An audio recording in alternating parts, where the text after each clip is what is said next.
책을 사랑하시는 여러분, 안녕하세요. 오늘 저는 여러분께 귤의 맛이라는 책을 소개해 드리려고 합니다. 82년생 김지영으로 유명한 조남주 작가가 2020년에 발표한 이 소설은 서로 다른 환경에서 각자의 스토리로 고군분투하는 4명의 소녀들, 다윤, 혜인, 은지와 소란의 성장 이야기입니다. 과연 제목처럼 달콤하고 새콤한 이야기일까요? 이제부터 이 책이 어떤 내용인지 말씀드리겠습니다. 먹음직스럽게 익은 귤들. 그러나 그 귤들도 다른 환경과 각자의 상황에서 익어왔다는 걸 여러분은 생각해 보셨나요? 아직 초록일 때 수확해서 혼자 익은 귤. 나무와 햇볕에서 끝까지 영향을 받고 밖으로 나온 귤. 이미 가지가 잘 익은 상태에서 제한된 영양분으로 덩치를 키우며 맛을 채운 귤들. 4명의 소녀들, 다윤이, 혜인, 은지와 소라는 경기도 영진시 신영진구에 살고 있습니다. 신영진구는 편리한 주거 환경을 가졌으나 공부를 잘 할 수 있는 환경은 마련되지 않은 곳입니다. 이 아이들은 중학교 영화 동아리에서 만났고 중학교 3학년을 앞두고 제주도로 함께 여행을 떠나게 됩니다. 여행의 마지막 날, 넷은 한 가지 약속을 하고 타임캡슐에 그 약속을 넣어서 묻습니다. 그들의 미래가 뒤집힐 수도 있는 아슬아슬한 약속. 그것은 과연 무엇이었을까요? 그들이 그런 결정을 하게 된 이면에는 각자의 다른 계산과 이유가 있었습니다. 첫 번째, 다윤의 이야기입니다. 다윤이는 이 4명 중에서 가장 공부를 잘합니다. 하지만 부모님이 아픈 동생 다정이에게만 모든 관심을 쏟아서 외로움이 많은 아이입니다. 다윤이는 외고에 지원하지만 면접날 동생 다정이가 아프다는 엄마의 문자를 받고 면접에 불참하게 되죠.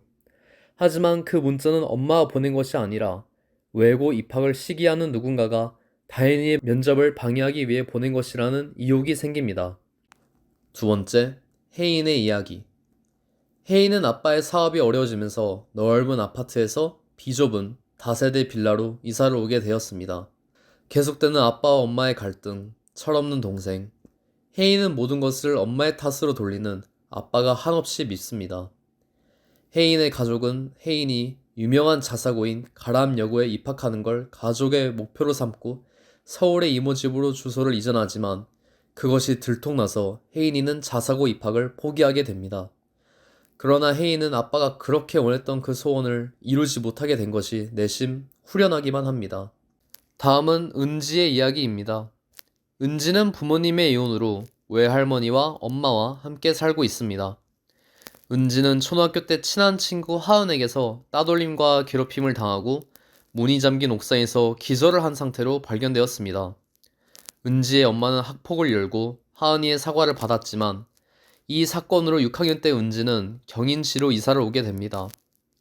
그 이후 은지는 하은에게 정말로 자기를 괴롭힌 이유가 궁금해서 통화를 하지만 하은이의 그냥 이라는 대답에 자신이 잘 못하지 않아도 불행할 수 있다는 것을 알게 됩니다. 은지는 엄마가 자카르타 주재원으로 나가게 된다면 친구들을 떠나야 된다는 사실이 싫습니다. 그리고 네 번째, 소란의 이야기입니다. 소란은 친구 중에서 가장 특징이 없고 평범해 보이는 아이입니다. 맞벌이 부모님과 오빠가 있는 가정의 막내입니다. 소란이에게는 어린이집에서부터 친했던 지아라는 친구가 있었습니다.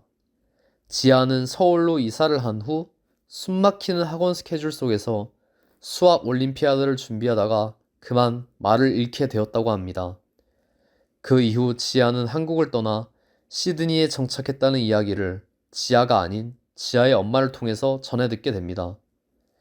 과연 지아에게 나는 무엇이었을까? 가장 많은 추억을 함께한 친구와의 연락을 끊어내면서 소라는 생각해 봅니다. 친구와의 관계를 이어나가는 것이 어려워진 점이 마음의 상처로 남습니다. 제주도에서 이호태우 해변 감귤 체험장에서 아이들은 귤 따기 체험을 합니다.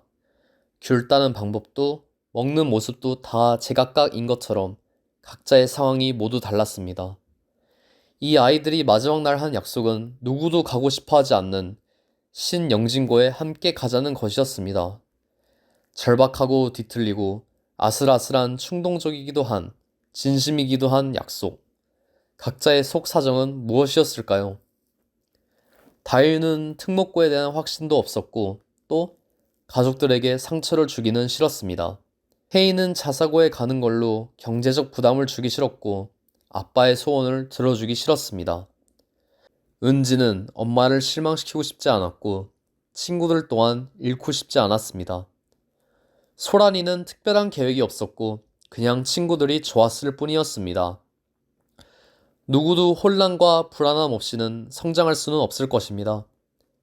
작가는 제주도에 사는 친구가 보내준 귤을 보며 덩치를 키우고 맛을 채우는 귤의 성장 과정을 생각하다 이 소설을 썼다고 합니다. 어떤 상황에서 귤이 익은 것인지 아니면 아직도 익고 있는 중인지 우리는 알 수 없습니다. 그저 각자의 시간을 묵묵히 견뎌가면서 성장하는 것이 아닐까요? 마치 어두컴컴한 숲길에서 길을 잃은 것 같은 막막함과 외로움, 끝이 안 날 것 같은 길을 걸어가는 16살의 우리는 방황합니다. 그때는 힘들었지만 돌이켜보면 눈부셨던 성장의 시간들, 녹록치 않았던 그 시절, 혼란 속에서도 느꼈던 불안하기도 하지만 소중한 감정들이 우리를 단단하게 연결케 한 것이었겠지요. 그 수고와 아픔에 공감하며 따뜻한 격려를 담은 성장소설, 귤의 맛을 소개해 드렸습니다.